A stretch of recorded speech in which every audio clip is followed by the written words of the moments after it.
कोमल, तुम्हारा 2 एंट्री कैसे दिखा रहा है? वीडियो ऑन करो कोमल। Yes, sir. Sir, currently I'm connecting with the both, sir. क्या? Audible, sir?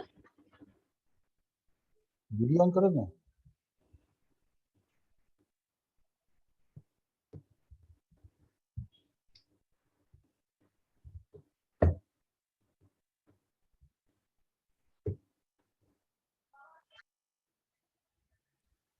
सर अब भी दिख रहा है सर। तो क्या हुआ था? सर अब नहीं दिखा रहा हो सर। नहीं, अब ठीक है। क्या हुआ था? सर एक्चुअली लैपटॉप से भी कनेक्ट हो गया था सर, उसमें भी ले लिया था। अच्छा अच्छा।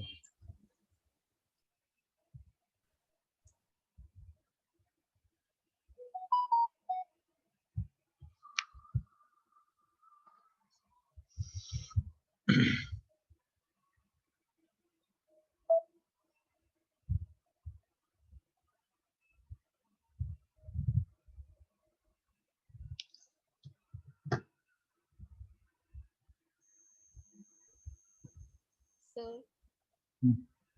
सर एरर कंट्रोल का सब फर्स्ट पॉइंट एक बार समझा दीजिए। एरर कंट्रोल का? Yes sir. एरर कंट्रोल अभी हम लोग जो ट्रांसपोर्ट लेयर पे कर रहे हैं वो वाला, या नहीं डेटा नहीं सर, जो नहीं ट्रांसपोर्ट प्लेयर में जो आप कल पढ़ाए थे ना, उसमें फर्स्ट पॉइंट में दिक्कत है थोड़ा सा।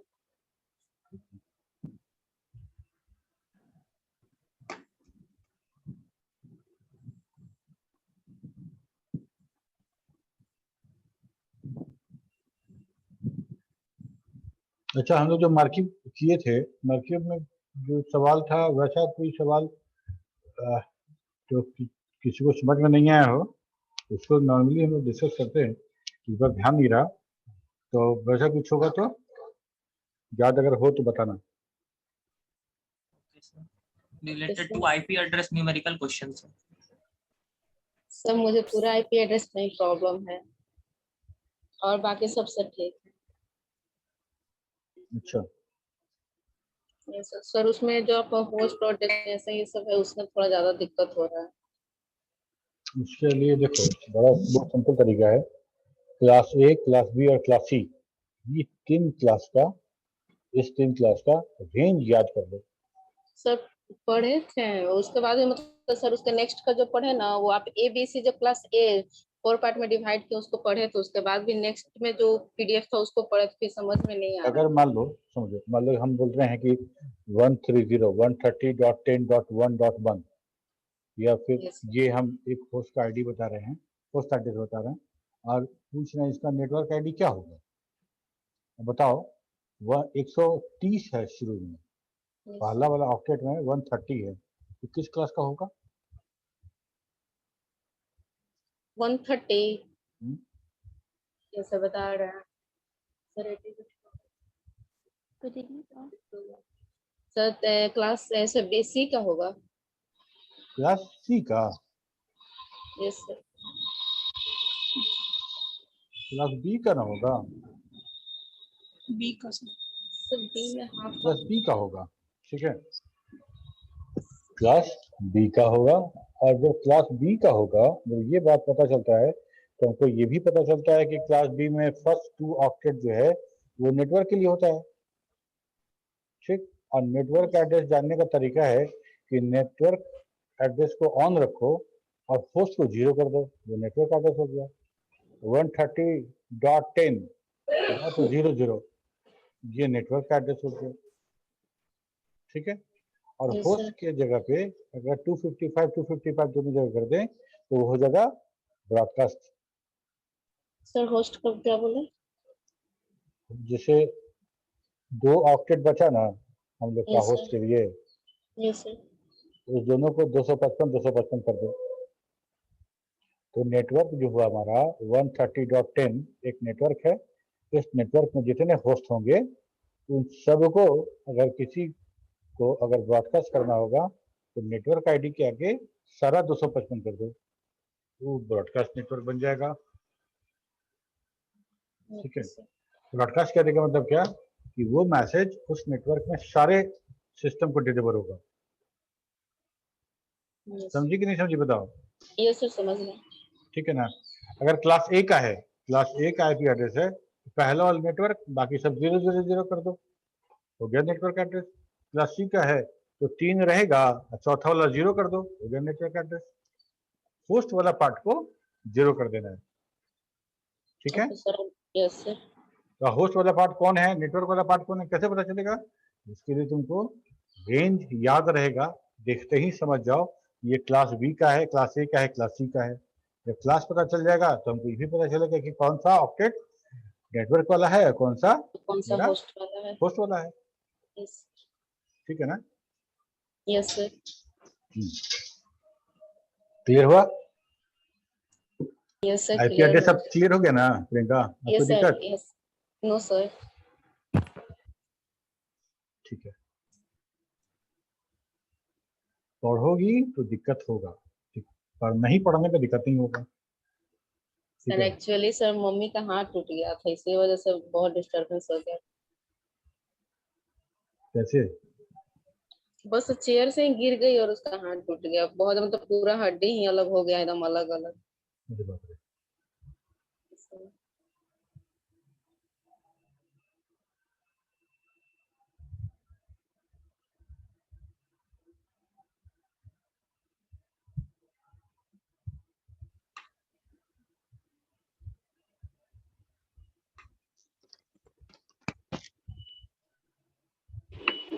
Excuse me sir.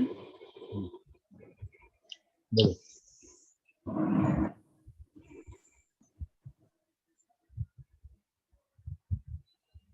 आपको मत बोलो ना, सुन रहे हैं। सर वॉइस आ रहा है सर? हम्म। सर एक्चुअली एक क्वेश्चन था सर। सर रजिस्टर पोर्ट में सो वो तो मतलब IANA के थ्रू कंट्रोल तो नहीं किया जाता सर? नहीं, रजिस्टर और डायनेमिक दोनों नहीं होता है। पहला वाला जो था वेल नोन था, वही IANA द्वारा उसको फिक्स किया था, मतलब रजिस्टर किया जाता है। Sir actually your voice is too slow sir.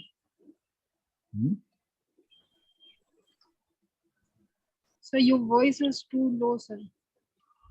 अच्छा, नहीं मत कह रहे हैं कि पहला वाला जो वेल नोन है वही IANA द्वारा रजिस्टर किया जाता है, बाकी दोनों जो रहता है वो IANA का उससे कोई लेना देना नहीं है। लेकिन अगर मान लो कि कोई अगर किसी तरह कोई एप्लीकेशन हम बना रहे हैं और कोई पोर्ट नंबर हम रजिस्टर करना चाहते हैं तो वो फिर वेल नोन पोर्ट में जाएगा और उसके लिए भी IANA को बोलना पड़ेगा, हमको उसके लिए उसको रिक्वेस्ट करना पड़ेगा, अप्लाई करना पड़ेगा। ठीक है सर तो रजिस्टर पोर्ट को कौन मतलब हैंडल करता होगा सर? रजिस्टर्ड पोर्ट को हैंडल किसके थ्रू होता होगा सर? किसी के थ्रू हैंडल नहीं होगा। जैसे मान लो कोई एप्लीकेशन है, यहाँ से हम कुछ एप्लीकेशन सेंड कर रहे हैं, जैसे जूम का जा रहा है, ठीक है, तो ये ऑपरेटिंग सिस्टम से, क्योंकि ट्रांसपोर्ट लेयर ऑपरेटिंग सिस्टम का है, तो ये सीधा सीधा ऑपरेटिंग सिस्टम से एक पोर्ट मांगेगा। कुछ आइडेंटिफिकेशन होना चाहिए मेरे पास, कुछ आइडेंटिफिकेशन होना चाहिए कि हम क्या बोल के हम अपना पोर्ट बताएंगे। ठीक है, इसलिए वो उससे पोर्ट का डिमांड करेगा, वो पोर्ट मिलेगा और वो पोर्ट हमारा ऑपरेटिंग सिस्टम है वो उसका जिसके पास जितना पोर्ट रेंज में है और जो पोर्ट अभी यूज नहीं हो रहा है वो पोर्ट उसको अलॉट करेगा। ठीक है, यस सर। यस। तो हम लोग ट्रांसपोर्ट लेकर देखे थे और पिछले क्लास में काफ़ी कुछ बात हुआ था इसके बारे में। इसमें हम लोगों ने डिस्कस किया था कि हमारा जो ये प्रोसेस तो प्रोसेस डिलीवरी का है और प्रोसेस डिलीवरी करने के लिए हमको एक खास एड्रेस की आवश्यकता होती है, ताकि 16 byte additional address which is called port address. Port number और पोर्ट एड्रेस। ठीक है, और ये हमारा नेटवर्क लेयर के अनरिलायबिलिटी को रिलायबल बनाता है। तो हमारा जितना भी प्रोटोकॉल है, TCP/IP, UDP/IP, जो भी हमारा ट्रांसपोर्ट लेयर प्रोटोकॉल है, वो आईपी, उसके साथ आईपी क्यों जुड़ा हुआ है? आईपी से जुड़ा हुआ है कि TCP/IP हमारा ट्रांसपोर्ट लेयर का, और वो नेटवर्क लेयर के आईपी के साथ मिलके ही वो उसका डिलीवरी होता है रिसीविंग एंड पे। ठीक है, तो कहने का मतलब ये है कि आईपी पैकेट, जो आईपी पैकेट हैं वो, सॉरी, जो टीसीपी पैकेट है या यूडीपी पैकेट है, वो सारा आईपी के अंदर ही बैठ के ट्रैवल करता है, ऐसा समझो। ठीक है, तो ये बात हो गया हमारा, इसलिए उसको टीसीपी आईपी। और इसके बाद हम लोग कहाँ देखे थे? प्रोसेस टू प्रोसेस डिलीवरी, जो समझ में आया था, पोर्ट नंबर पे शुरू तक करते हैं। देखिए। और सर, फ्लो ये हो कंट्रोल, गया था। फ्लो कंट्रोल कैसे होगा? Transport layer to transport layer, यही हम फ्लो कंट्रोल की बात कर रहे थे, ताकि हमारा सेंडर सिस्टम जो है वो इतना डेटा ना भेजे, इतना डेटा ना भेजे कि हमारा रिसीविंग सिस्टम के लिए वो फ्लडेड हो जाए, ओवरब्लेंड हो जाए। इसके लिए क्या होगा? इसके लिए रिसीवर जो है, रिसीवर जब पैकेट भेजेगा, जो रिक्वेस्ट भेजेगा कनेक्शन के लिए, TCP/IP की बात करें तो वो अपना पैकेट वो विंडो साइज पहले ही वो डिक्लेयर करेगा, या सेंडर को बताएगा कि मेरा विंडो साइज ये है, और वो उस विंडो साइज को फॉलो करना, मतलब वो जो सेंडर है उसको ओबे करेगा, उसको फॉलो करेगा। एरर कंट्रोल में क्या पूछे थी प्रियंका? एरर कंट्रोल में सर जो फर्स्ट पॉइंट लिखा है ना सर, उसको थोड़ा दिक्कत हो रहा है सर।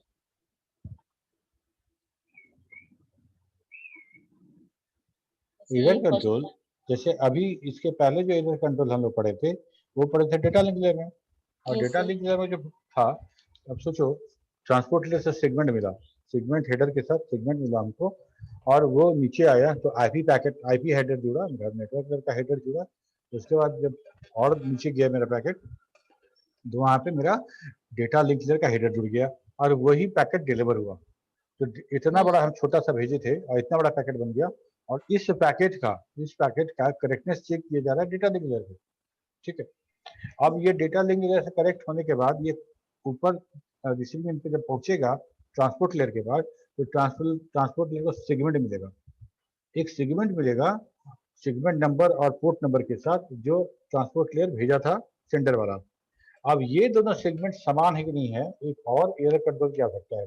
हो सकता है कि as a whole data link layer के पास वो जो था वो करेक्ट था, वो सही था, CRC मैच कर गया मेरा, लेकिन जब कट के मेरा जब वहां पहुंचा सेगमेंट, तो उसका जो वो जो था एकदम इंटैक्ट नहीं था, उसमें एरर था, या हम ये कह सकते हैं या तो एरर था, या फिर हो सकता है कि हमारा आउट ऑफ ऑर्डर डिलीवरी हुआ हो। तो इस तरह का बहुत सारा कंडीशन हो सकता है। इसीलिए फाइनली, जैसे होता है ना कि कुछ लिस्ट चेक करना है, कुछ लिस्ट चेक करना है, तो एक बार जो बड़ा बाबू चेक कर लिए, बड़ा बाबू चेक करके ओके किए, उसके बाद चेक किया तो मैनेजर फिर से चेक किया, उसको डन किया दोबारा चेक करने के लिए। तो दोनों अलग अलग है। डेटा लिंक लेयर का जो पैकेट है वो डेटा लिंक लेयर में चेक हुआ, उसके बाद जो जो हमको सेगमेंट मिलेगा ट्रांसपोर्ट लेयर में, वहाँ एरर चेक होगा। और इस बार एरर चेक करने के लिए हम लोग क्या यूज करेंगे? चेकसम। Yes, इस sir. बार हम चेकसम यूज करेंगे। तो पहला पॉइंट था कि TCP is a reliable transport layer protocol. This means that an application program that delivers a stream of the data, the TCP, rely on the TCP to deliver the entire stream to the application program on the other end in order, without error and without any path lost and duplicated. हम TCP की बात कर रहे हैं, इसके बाद हम लोग TCP देखेंगे। तो हम ट्रांसपोर्ट लेयर पे दो ही प्रोटोकॉल का बात करते हैं, या तो TCP या तो UDP। TCP हमारा रिलायबल ट्रांसपोर्ट लेयर प्रोटोकॉल है, और UDP हमारा अनरिलायबल है, Unreliable. रिलायबिलिटी UDP में नहीं है। ठीक है, हाँ तो ठीक है, तो अच्छा बात है। UDP रिलायबल नहीं है तो UDP का जो ओवरहेड है वो भी कम है, तो वो सिंपल प्रोटोकॉल है। तो हम कह रहे हैं कि TCP जो है वो स्ट्रीम ऑफ डेटा को डिलीवर करता है, मतलब लगातार डेटा। जैसे अभी हम लोग बात कर रहे हैं, हम लोग अभी बात कर रहे हैं, तो ये TCP पे जा रहा है कि UDP पे जा रहा है? TCP पे जा रहा है। ठीक है, ये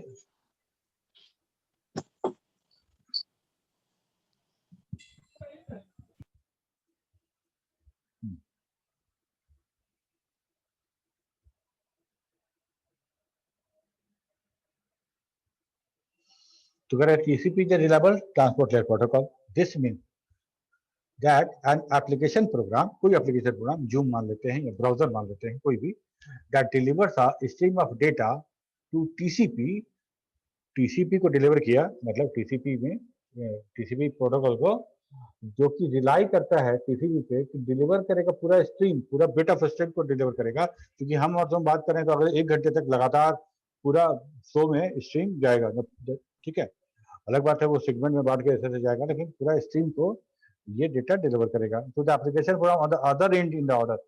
तो हमारा ये जो स्ट्रीम ऑफ डेटा है ये कहाँ जा रहा है, ये डिलीवर हो रहा है अदर एंड पे विदाउट एरर और without any part lost and duplicated, ठीक है। इस बात को ही हम उसको इंश्योर करना चाहते हैं, ये बात हो रहा है कि नहीं हो रहा है, ठीक है। इस इंश्योरेंस के लिए, इस इंश्योरिटी के लिए हमको उसको एरर चेक करना है, ठीक है। और उस Yes, एरर sir. चेक के लिए हम यूज कर रहे हैं इस बार चेकसम, ठीक है। CRC यूज हो ही किया था, तो यहाँ पर चेकसम यूज होगा। और transport layer provides reliability using error control instead mechanism for detecting corrupted segment, lost segment, out of order segment and duplicated segment. एक संभावना और है, एक संभावना ये है कि सेंडर मशीन पे ही सेगमेंट जैसे ही हम दिए थे, ट्रांसपोर्ट लेयर से सेगमेंट जैसे ही नेटवर्क लेयर को मिला, उसी समय डैमेज हो गया हो, इस बात का पूरा अंदाज गुंजाइश है। और नेटवर्क लेयर उसको हेडर लगाया और दे दिया डेटा लिंक लेयर को, डेटा लिंक लेयर उस एररलेस जो फ्रेम है उस फ्रेम पे वो CRC कंप्यूट किया, वो तो हमेशा सही माना जाएगा।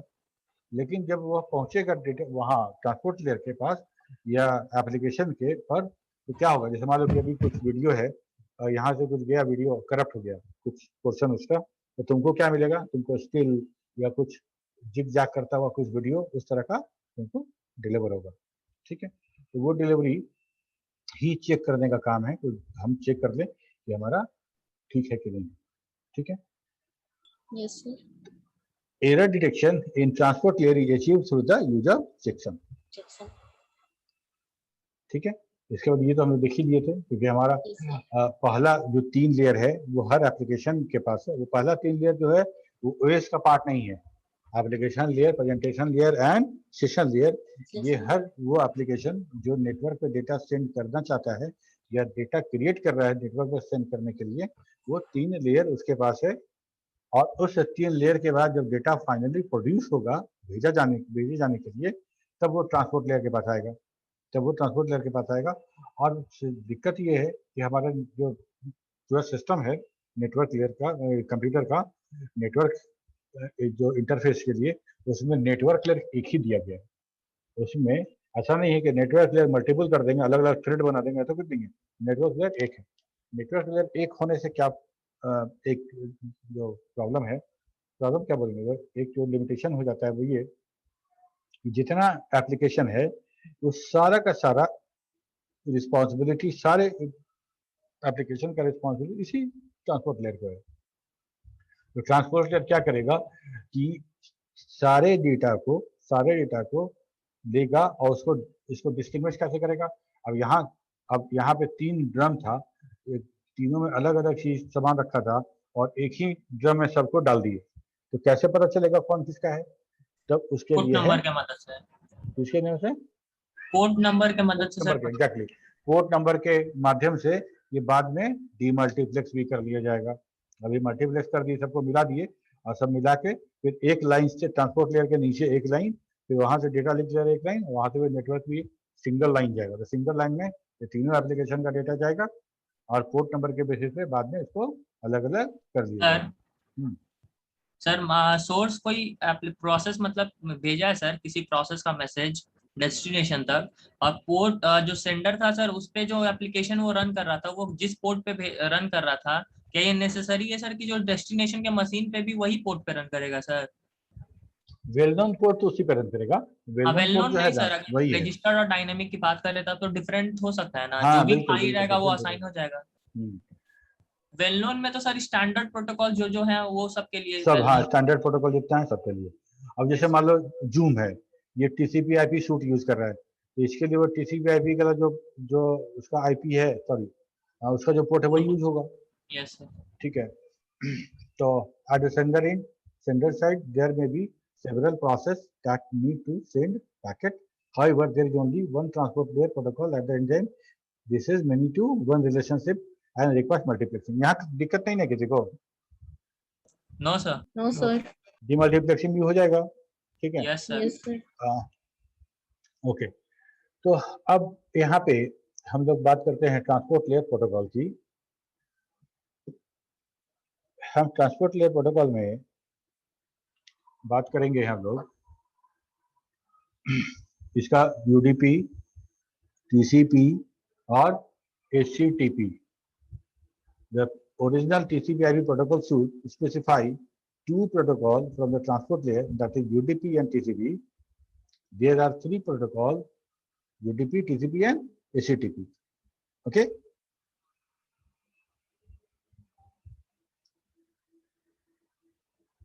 आवाज आ रही है?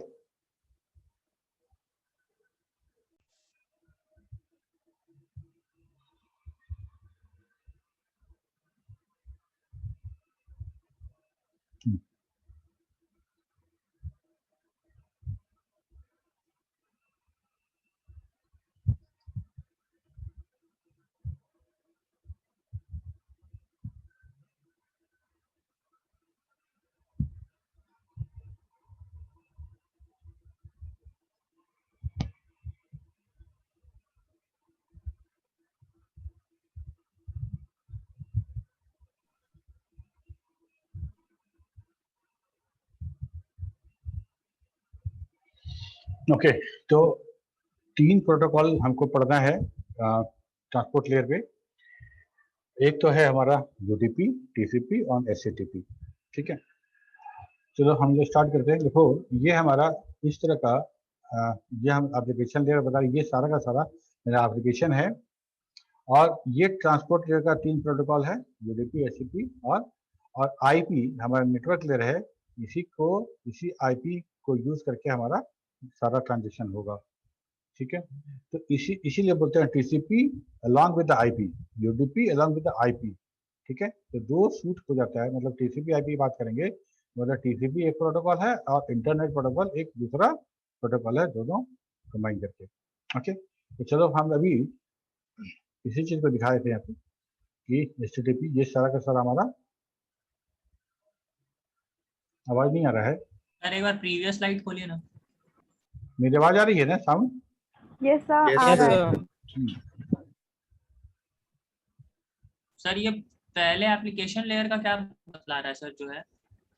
एप्लीकेशन लेयर का जैसे सिंपल मेल ट्रांसफर प्रोटोकॉल है, फाइल ट्रांसफर प्रोटोकॉल है, ट्रिवियल फाइल ट्रांसफर प्रोटोकॉल, ये सारा का सारा एप्लीकेशन लेयर का प्रोटोकॉल है।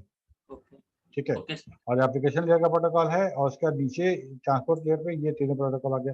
ये प्रोटोकॉल स्टैक दिखा रहे हैं ना, stack of the protocol. Okay, yes.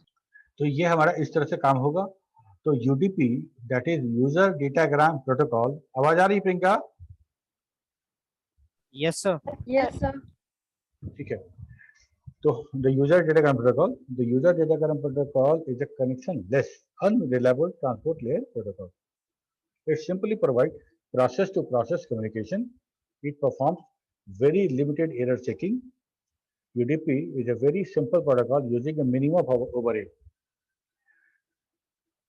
क्योंकि हम जितना डेटा सेंड करते हैं उसमें सारा का सारा डेटा इतना इम्पोर्टेंट नहीं होता है कि हम उसको रिलायबिलिटी का इशू बनाएं उसको, और हम उतना ज़्यादा ओवरहेड उसके लिए हम इन्वॉल्व करें और उसको सेंड करें। ठीक है, तो if a process want to send a small message and does not care much about the reliability, it can use UDP. Reliability से क्या मतलब है कि एरर चेकिंग जो होगा वो बहुत नहीं होगा, कभी कभी तो एरर चेकिंग होगा ही नहीं। ठीक है, sending A small message by using UDP take much less interaction between the sender and the receiver than using the TCP or HTTP. ये देखो,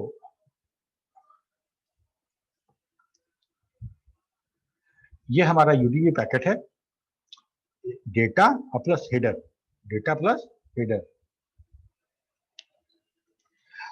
ये UDP, this is a UDP packet called user datagram, have a fixed size header of 8 byte. 8 byte जो header है that is the 8 bite, ये data है, मतलब जो segment बांट रहे थे उसकी बात कर रहे हैं। तो इस हेडर में 16 बिट का तो हो गया सोर्स पोर्ट एड्रेस, ये हो गया डेस्टिनेशन का पोर्ट एड्रेस, ये टोटल लेंथ हो गया 16 बिट, और ये चेकसम हो गया। ये हमारा यूजर डेटाग्राम का जो पूरा का पूरा हेडर है। ओके, सोर्स पोर्ट नंबर हमको पता है, source port number and destination port number are nothing but a application number. It is used to indicate the application on the source machine and as well as the destination machine. ठीक है, और 16 bit का मतलब ये हमको पता है कि 16 बिट में टोटल 65,535 65,535 हमारा पोर्ट होगा। ठीक है, length, this is a 16 bit field that define the total length of the user datagram. Header plus data, मतलब हेडर एंड प्लस डेटा सब मिला के कितना होगा। The 16 bit can define a total length of 0 to 65,535 bytes. और last में है checksum. Checksum किस लिए? एरर कंट्रोल के लिए। This field is used to detect error over the entire user datagram, header plus data. ठीक है, UDP protocol is used for UDP is suitable for a process that requires simple request response communication with little concern for flow and error control.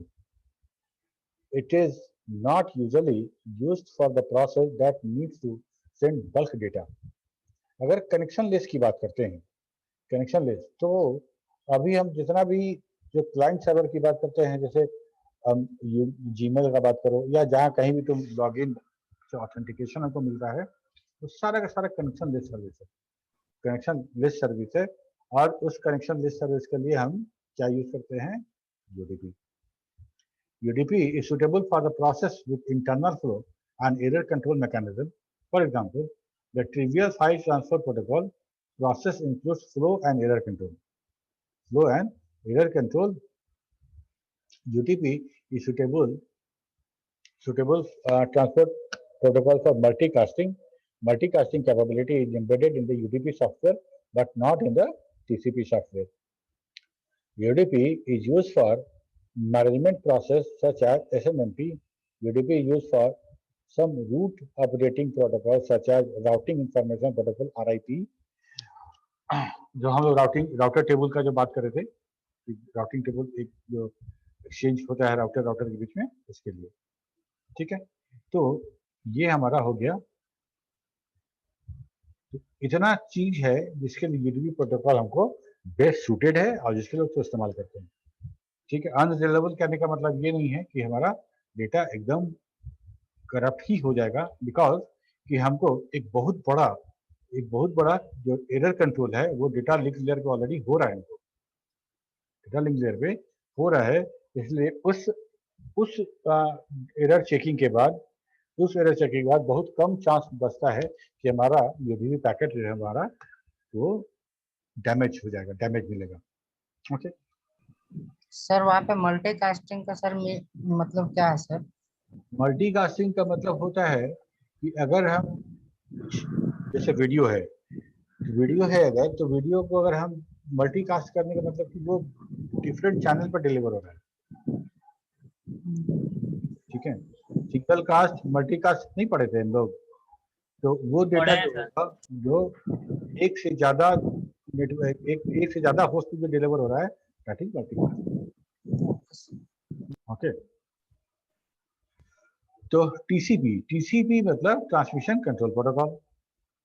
TCP like UDP is a process to process protocol. TCP also use port numbers because ये transport layer का protocol है, ये भी port number ही use करेगा।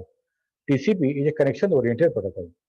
Connection oriented protocol, it's create a virtual connection between two TCPs to send the data.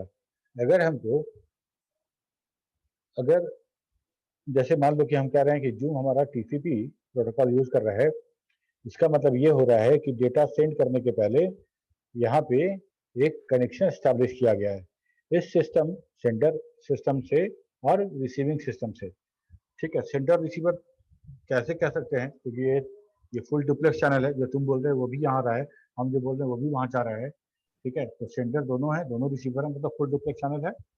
Okay, तो हमारा ये connection oriented है। कनेक्शन ओरिएंटेड जब भी होगा तो इसका मतलब कि वो टीसीपी सूट यूज कर रहा होगा।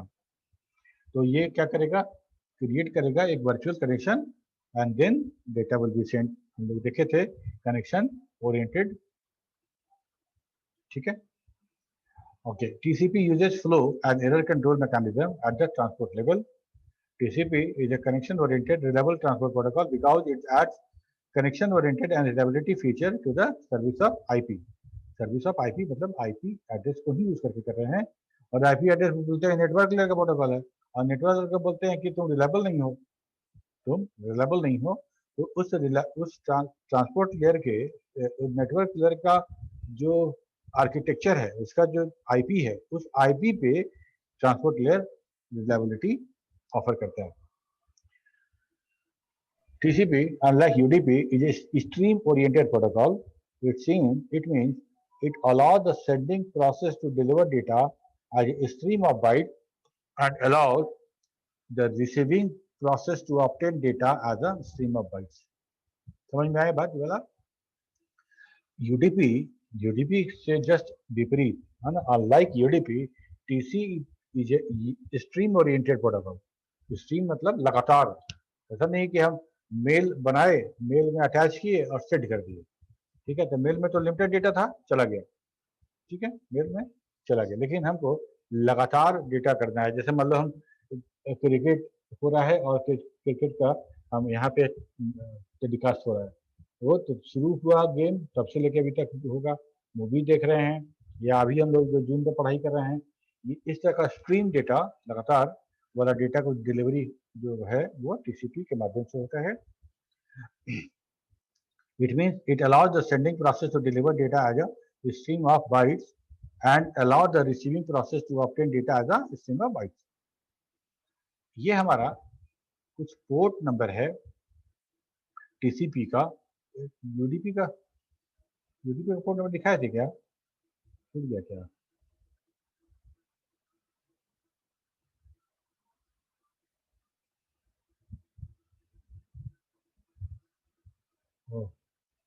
यूडीपी का भी था जो वेल नोन पोर्ट है, ठीक है। ये देखो, ये हमारा पोर्ट नंबर है और ये प्रोटोकॉल है,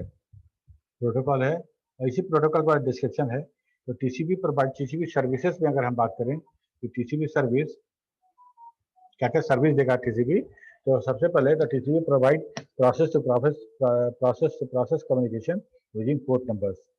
Some well-known port numbers used by the TCP are echo head, discard user data encode, chargen, FTP data, FTP control, telnet, ये सारा का सारा जो FTP है प्रोटोकॉल, बहुत सारा प्रोटोकॉल यहाँ डेप्रिकेटेड भी है, बहुत सारा प्रोटोकॉल यहाँ यूज नहीं होता है, ठीक है। तो इस तरह का ये काम होगा। अगर ये प्रोटोकॉल है तो हम समझेंगे कि कौन सा प्रोटोकॉल, सॉरी ये पोर्ट यूज हो रहा है तो ये प्रोटोकॉल भी उस पोर्ट पे यूज होगा, ठीक है। अब एक तो हो गया सर्विस में कि भाई हमारा प्रोसेस टू प्रोसेस डिलीवरी है, पहली बात। दूसरी बात, स्ट्रीम डिलीवरी सर्विस क्या है। स्ट्रीम डिलीवरी सर्विस क्या है कि TCP allow the sending process to deliver data as a stream of bytes and allow the receiving process to obtain data as a stream of bytes. Stream of bytes कहने मतलब याद करो, physical layer पे हम लोग क्या बात करते थे कि जितना अपर लेयर से जितना उसको डेटा मिलेगा, उस डेटा को वो सीधे बिट्स में कन्वर्ट करके वो पुश कर देगा नेटवर्क पे। वो पैकेट वैकेट कुछ नहीं पता हमको, वो डेटा एकदम स्ट्रीम ऑफ बिट्स के हिसाब से जा रहा है। उसी बात को कर रहे हैं कि नेटवर्क लेयर पे जो डेटा जा रहा है that is stream of bytes. लगातार हम डेटा को भेज रहे हैं, स्ट्रीम ऑफ बाइट्स हम भेज रहे हैं, और ये stream of bytes he receive किया जाएगा। जो डेटा मिलेगा, जो हमको सेगमेंट मिलेगा, उस सेगमेंट को सारे को सेगमेंट को तुम एक नंबर से उसको अगर ऑर्डर में लगाएंगे तो हमको स्ट्रीम ऑफ बाइट्स मिल जाएगा। TCP creates an environment in which two processes seems to be connected by an imaginary tube that carries their data across the internet. ये ऐसा लगता है कि दोनों के बीच में एक इमेजिनरी पाथ है, इमेजिनरी ट्यूब है, इसी से वो पानी की फ्लो की तरह स्ट्रीम ऑफ द वाटर जैसे होता है वैसे stream of the data byte जो है वो फ्लो हो रहा है। ठीक है, इसको इसको पॉसिबल बनाता है हमारा TCP. Sending end receiving buffer, because the sending and receiving process may not write or read data at the same speed. मान लो हर सिस्टम को डेटा सेंड भी करना, डेटा रिसीव भी करना है, और इतना डेटा सेंड करने के लिए यूजर जो है अलाउ किया कि भाई इतना डेटा सेंड करना है। तो उतना डेटा सेंड करने के लिए जब हमारे नेटवर्क कार्ड पे आएगा, मतलब नेटवर्क इंटरफेस पे जहाँ पे आएगा, तो वहाँ हमको बफर चाहिए, वहाँ बफर चाहिए, क्योंकि सारा डेटा हम एकाएक नेटवर्क पे पुश नहीं कर सकते। तो हमको वो आउट गोइंग वाला बफर चाहिए, इनकमिंग वाला बफर भी चाहिए। जो डेटा हम रिसीव कर रहे हैं उसको हम प्रोसेस करेंगे तब तक के लिए हमको बफर चाहिए, 2 बफर चाहिए हमको। Because the sending end receiving process may not right and read data at the same time, so TCP needs buffer for the storage. There are 2 buffers, the sending buffer and the receiving buffer for each direction. One way to implement a buffer is to use a circular array. तुम लोग पढ़े हो link list circular वाला array based? Yes, sir. Okay. So for simplicity, we have now we have shown 2 buffer of the 20 bytes each. Normally the buffers are hundreds of thousands of the bytes depending on the implementation. यहाँ पे हम लोग 20 bytes का एक लिए हैं circular array दिखाने के लिए हम बफर को। We also show the buffer as a same size, which is not always the case. Sending और receiving दोनों बफर हमेशा बराबर नहीं होगा, इसलिए यहाँ पे हम लोग ऐसा कंसीडर कर रहे हैं कि देखो ये हमारा ये सेंडिंग प्रोसेस है, ये रिसीविंग प्रोसेस है, और ये हमारा सर्कुलर एरे है जिसको हम एज ए बफर यूज कर रहे हैं। बफर में जो व्हाइट वाला पार्ट है वो इम्पटी है, ये सारा का सारा एम्प्टी चैम्बर है मेरा, और जो ग्रे वाला है, ये ग्रे वाला जो है वो सेंड कर दिया गया है लेकिन उसका एक्नॉलेजमेंट नहीं आया है, ये ठीक है। और कलर एरिया जो है content bytes to be sent by the sending TCP, और ये जो पिंक वाला है, ये जो कलर एरिया, ये अभी सेंट होने वाला है। ओके, इसका मतलब क्या हुआ? इसका मतलब ये हुआ कि मेरा जो बफर था, इस बफर में इतना डेटा हम भेजे हैं, इतना भेजना बाकी है और बाकी खाली है। ठीक है, ये हमारा बफर है, और यही डेटा जब हम रिसीविंग एंड पे पहुंचेगा तो यहाँ पे हम देखो ये वाला जो है येलो वाला, ये अभी तक रीड नहीं किया गया है, ये रीड नहीं किया गया है, और ये हमारा जो है वो खाली है, ये अभी तक नहीं पहुंचा है। ठीक है, तो ये इस तरह का बफर का कंसेप्ट है कि सेंडिंग और रिसीविंग दोनों बफर होगा, और दोनों बफर एक सिस्टम पे भी हो सकता है।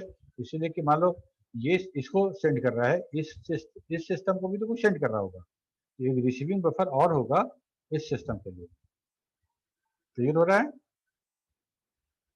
Vinayak? Yes, sir. Yes, sir. अब TCP segment at the transport layer, TCP groups a number of bytes together into the packet called segment. TCP adds a header to each segment for control purpose and deliver the segment to the IP layer of the transmission. The segments are encapsulated in IP datagram and transmitted. इसका क्या मतलब?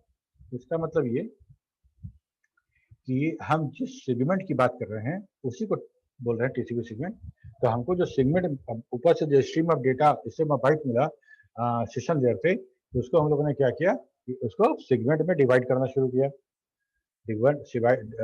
Segment बनाया और segment header लगा दिया। Segment header क्या लगाया?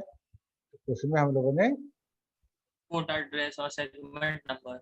हाँ ठीक है, और भी कुछ है, अभी हम लोग देखेंगे। तो हेडर लगाया, और हेडर लगाने के बाद उस पूरे सेगमेंट को नेटवर्क लेयर आईपी के पास भेज दिया, उस आईपी को यूज करके वो आगे काम करेगा। ठीक है, तो TCP add a header to each segment and deliver the segment to the IP layer of the transmission. The segment are encapsulated in IP datagram and transmitted. ये हमारा सेगमेंट है, ये सेगमेंट है और इसको हम भेज रहे हैं सेंडर के पास, रिसीवर के पास। ठीक,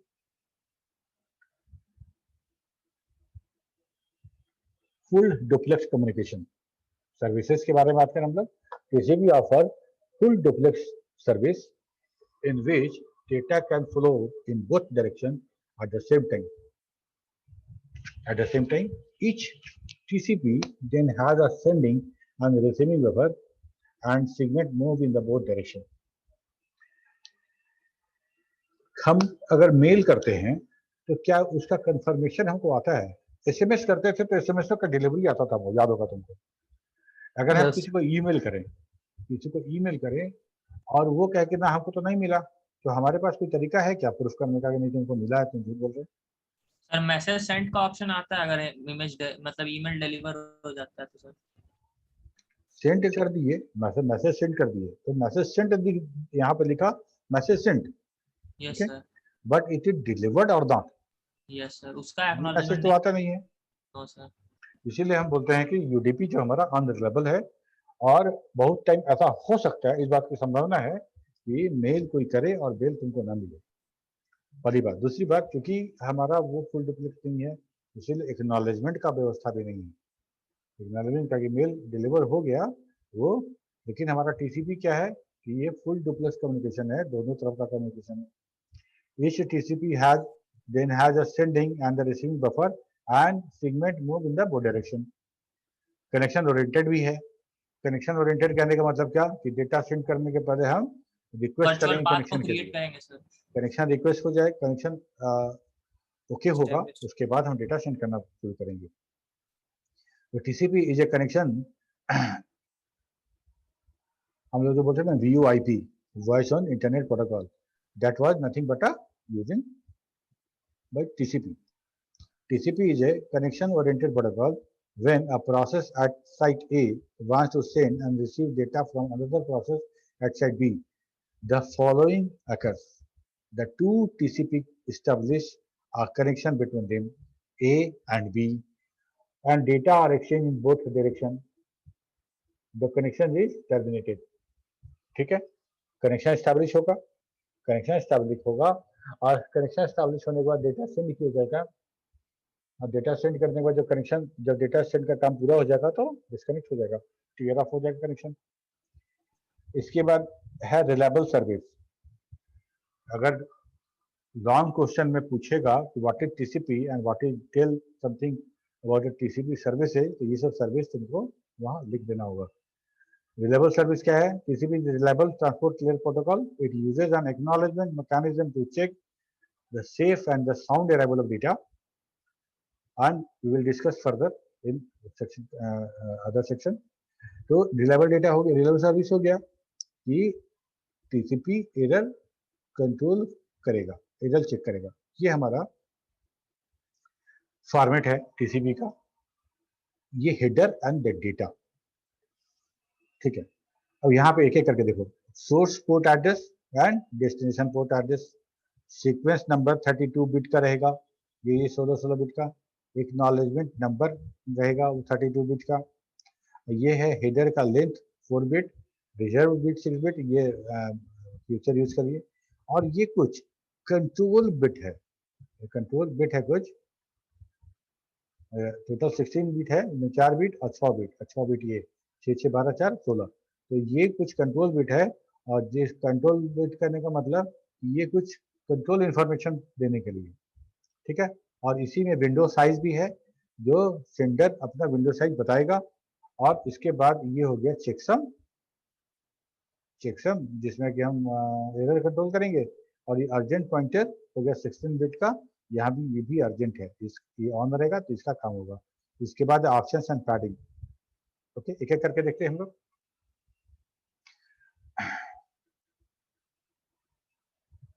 The header of a TCP segment can range from 20 to 60 bytes. 20 bytes कब और 60 byte कब? तो हमारा जो सबसे लास्ट वाला जो हम बात कर रहे थे ऑप्शंस वाला, ऑप्शंस एंड पैडिंग, वो हमारा 40 बाइट का है। अगर वो इंक्लूडेड है, that 40 byte are for options. If there are no option, the header will be only 20 bytes. Else it can be at most 60 bytes. source port number, source port address. This is the 16-bit field that defines the port address of the application program in the host data that is sending the data. Or destination is just opposite. It is again 16-bit port number of the application running on the destination machine. ठीक है? Sequence number. Sequence number क्या है? ये sequence number हम बात कर रहे हैं जो हम बोलते हैं कि सेगमेंट बना रहे थे उस सेगमेंट का नंबर. ठीक है? This 32-bit field defines a segment.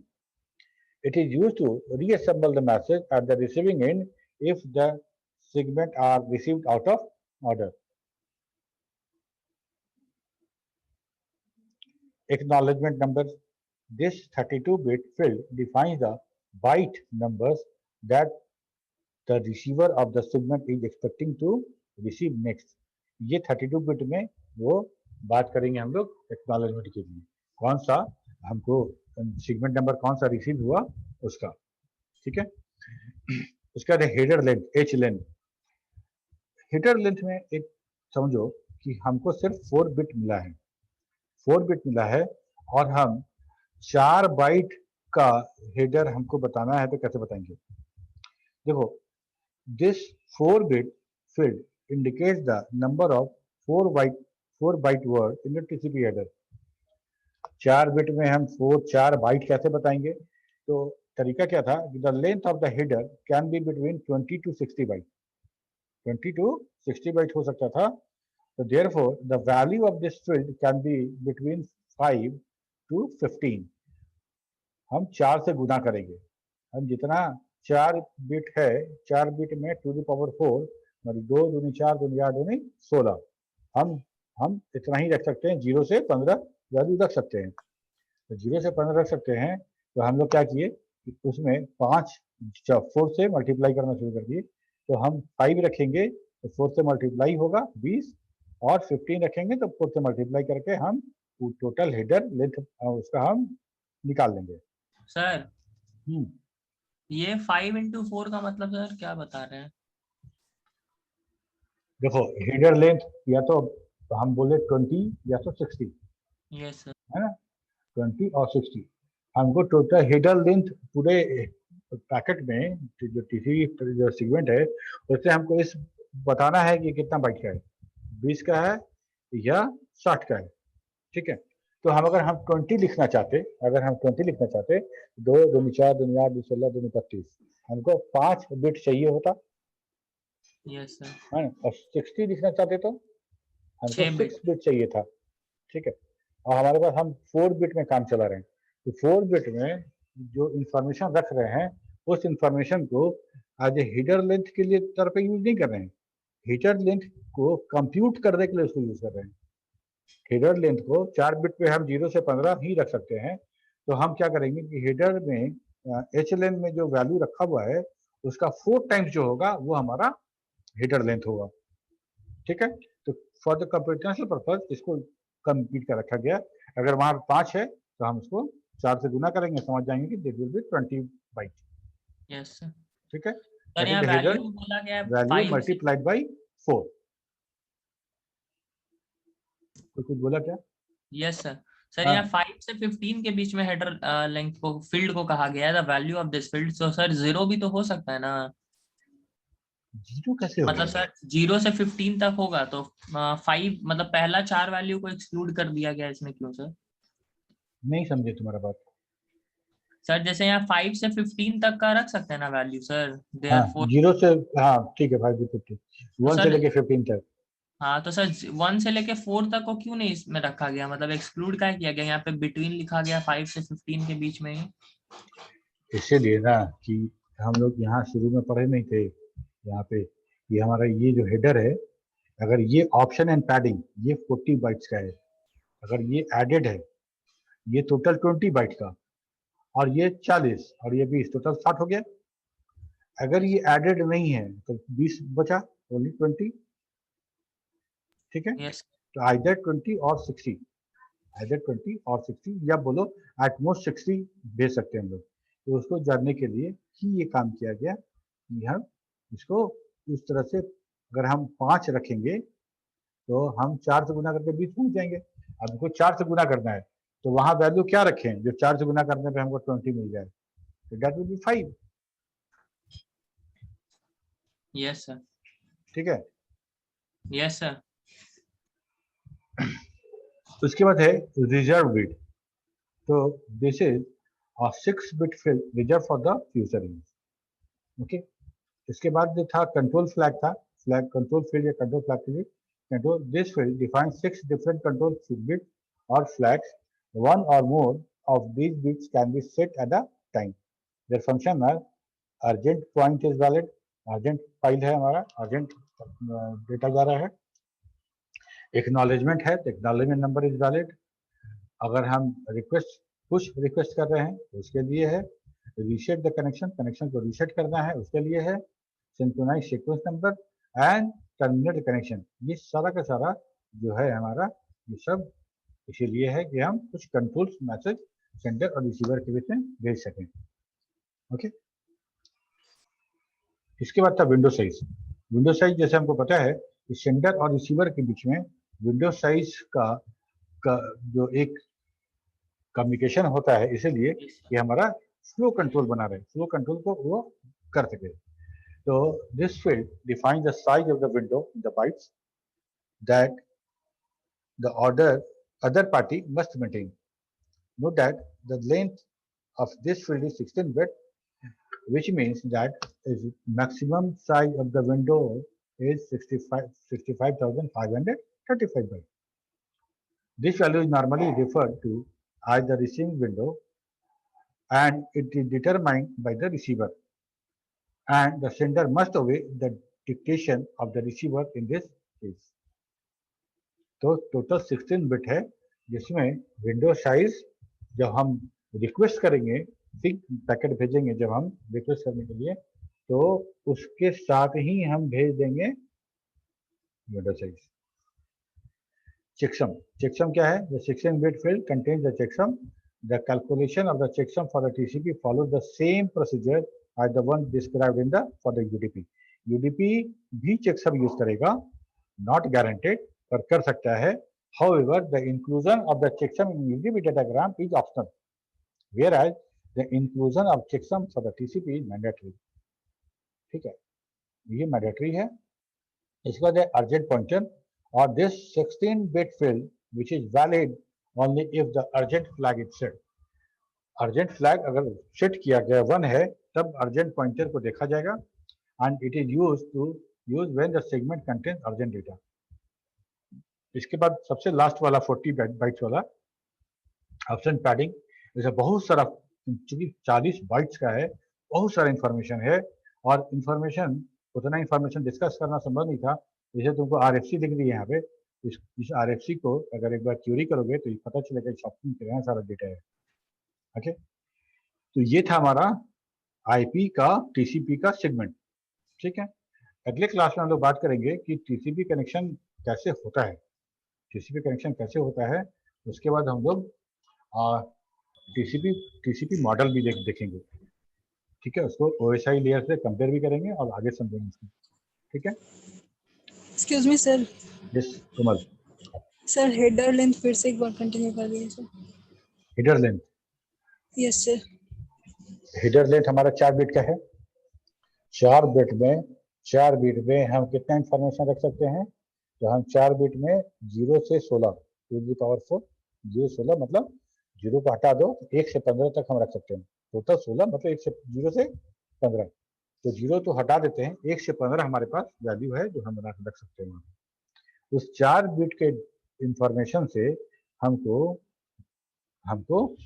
बहुत बड़ा डेटा कितना बड़ा? 20 बाइट और 60 बाइट, 20 बाइट और 60 बाइट डेटा को हमको वहां पे मेंशन कराना है, वहां पे हमको बताना है उसको। ठीक है, क्यों नहीं हम सीधे 20 और 60 लिख देते थे? लिखते, लेकिन उसके लिए हमको बिट्स की आवश्यकता होती है। अगर 20 बिट लेंथ है और 20 लिखना होता तो हमको 5 बिट की आवश्यकता होती, और अगर 60 बाइट लिखना था तो 60 शिफ्ट लिखना था तो हमको 6 बिट चाहिए था, लेकिन हमको 4 बिट में उसको मैनेज करना था। तो 4 बिट में मैनेज करने का क्या हुआ कि 4 बिट में हम 1 से 15 तक तो लिख ही सकते हैं, 1 से 15 तक लिख सकते हैं। तो बोला ठीक है, कोई बात नहीं, आप लिख दीजिएगा, हम उसको 4 से मल्टीप्लाई करके हम पता कर लेंगे कि कितना बड़ा फ्रेम आने वाला है। ठीक है, तो अगर हम 5 लिख के भेजें, अगर मेरा डेटा टीसीपी सेगमेंट जा रहा है जिसमें हेडर लेंथ में 5 है, that means multiplied by 4 and the total size will be 20 byte. अगर हम वहां 15 लिख के भेजे हैं, इसका मतलब that will be 60 byte. Clear? Yes directly data ना लिख के हम कंप्यूट करने के लिए कुछ इंफॉर्मेशन डाल दिए, कंप्यूट करो, वो रिसीविंग मशीन पे वो कंप्यूट होगा। और कुछ? No sir. अच्छा, जो लोग वर्चुअल बैकग्राउंड लगाया है और पीछे कॉलेज का नाम लिखा गया है, तो अपना मिरर वाला तो ऑफ कर दो यार, उल्टा दिख रहा है।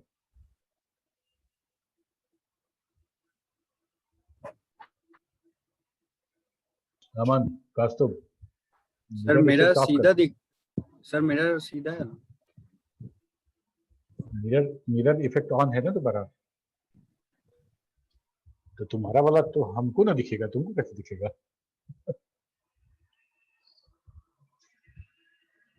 ठीक है, ओके। चलो फिर मिलते हैं अगले क्लास में, bye bye. Sir thank you sir.